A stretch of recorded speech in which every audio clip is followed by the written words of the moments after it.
Hello students, I am going to continue with the chapter Circle of 10th standard. So here are some important notes, some important statements of this concept as well as the chapter. A circle can have infinite number of tangents. अगर हम circle को tangent draw करने की कोशिश करते हैं तो हम infinite number of tangents वहाँ पे ड्रॉ कर सकते हैं.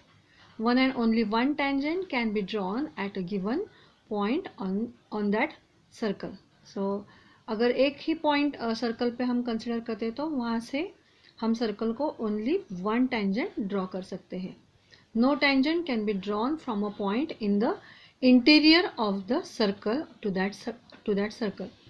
मतलब अगर एक सर्कल आपको दिया गया है, उसके अंदर एक पॉइंट है और वहाँ से हमें सर्कल को टेंजेंट ड्रॉ करने के लिए बोला गया है, तो वहाँ से हम इंटीरियर पॉइंट से हम सर्कल को टेंजेंट ड्रॉ नहीं कर सकते हैं. Two tangents can be drawn to a circle from the point in the exterior of that circle. तो यहाँ पे एक फिगर आप देख रहे हैं. तो यहाँ पे एक्सटीरियर में मैंने एक पॉइंट ले लिया है, दैट इज पॉइंट पी. तो इस एक्सटीरियर पॉइंट से हम सर्कल को टू टेंजेंट्स ड्रॉ कर सकते हैं. तो ये एक टेंजेंट है पी क्यू और सेकेंड टेंजेंट है पी आर. तो आपने ये बहुत ध्यान से आपको ये बात ध्यान में रखनी है. दैट इज़ अगर एक पॉइंट सर्कल के आउटसाइड में है, एक्सटीरियर में है, तो वहाँ से हम सर्कल को दो टेंजेंट निकाल सकते हैं. यहाँ पे एक न्यू कंसेप्ट आप सीख सकते हैं. दैट इज़ ये जो सेगमेंट आपको दिखाई दे रहा है, that is P Q and this PR. So these are called as the tangent segments. They are called as tangent segments. So which are the tangent segments? These PQ and PR are the tangent segments and they are always congruent. So PQ and PR are called as the tangent segments. And remember that PQ is always equals to PR.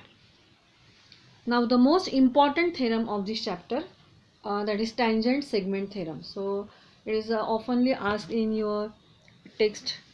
In your SSC board exam, that is a tangent segment theorem. Tangent segment drawn from a exterior point to a circle are congruent. So ये जो tangent segments है PQ and PR, so मैंने अभी बताया था कि वो congruent रहते हैं, वो अभी हमें प्रूव करके दिखाना है.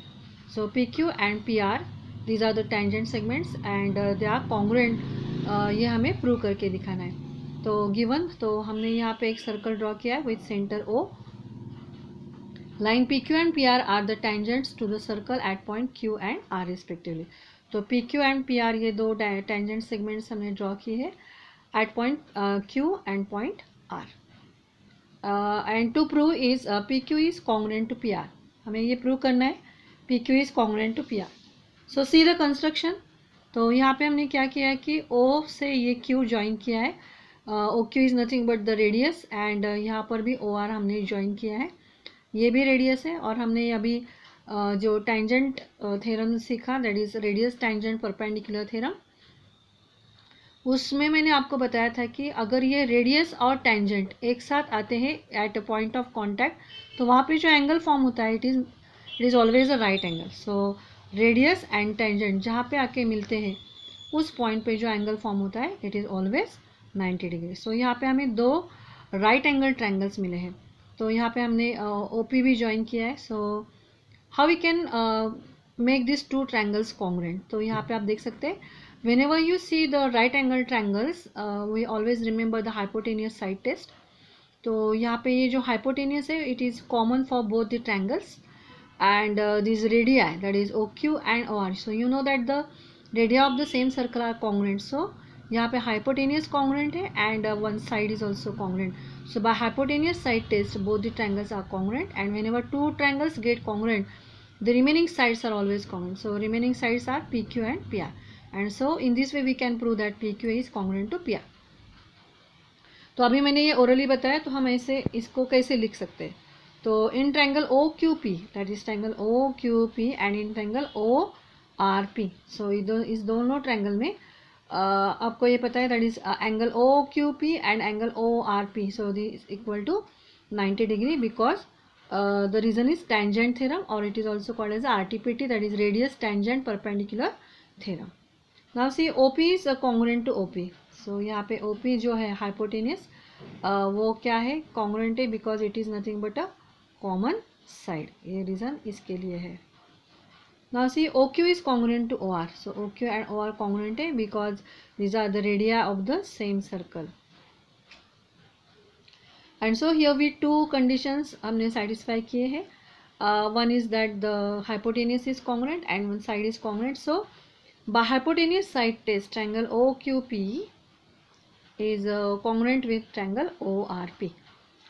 And so PQ is congruent to PR. So these are some statements, and the reason is that is CSCT, that is corresponding sides of congruent triangle. So this is one of the most important theorem of this chapter.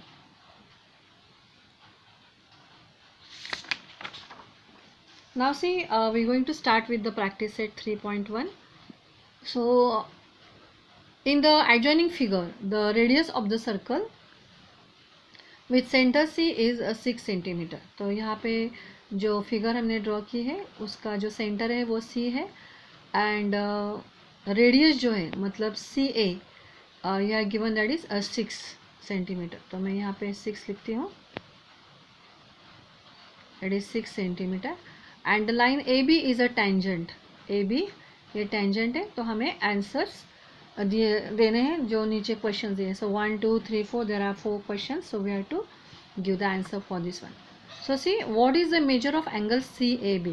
तो CAB का measurement क्या है, और हम जो answer देंगे उसका भी रीज़न हमें देना है कि Y.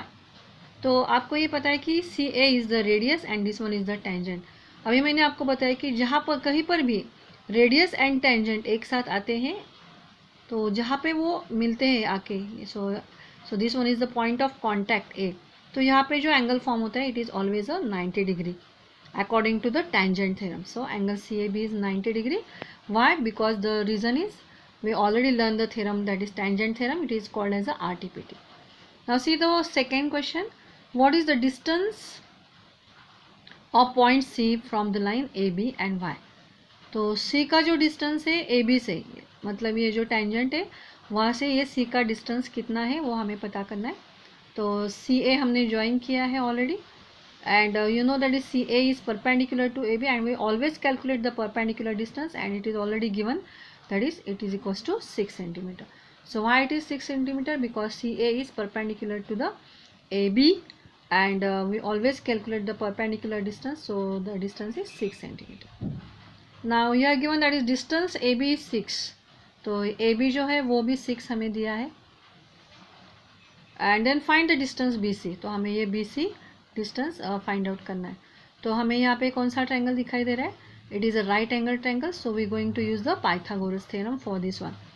So in triangle CAB which is 90 degree, we going to use the Pythagoras theorem. So BC square is equals to AC square plus AB square.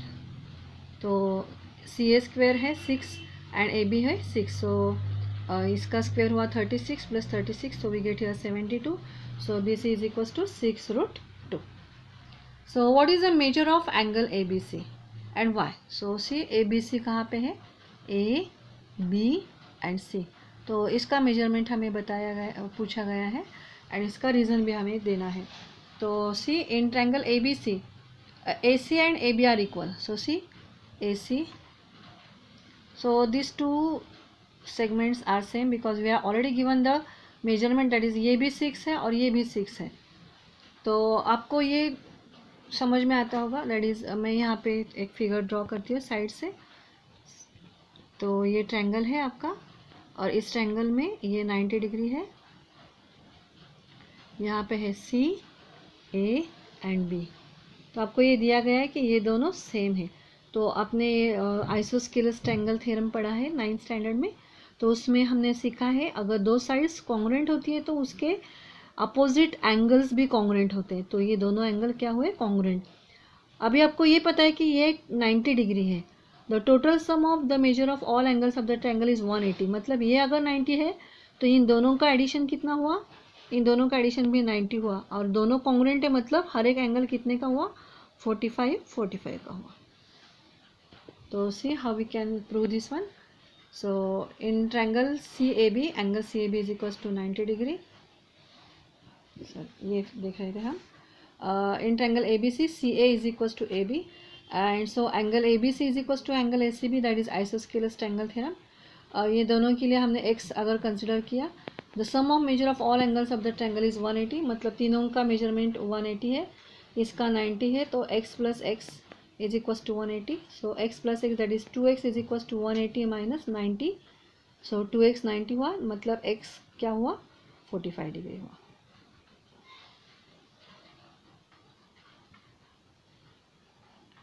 So this is all about the question number first of practice set 3.1, and the remaining examples we'll see in the next lecture. Thank you.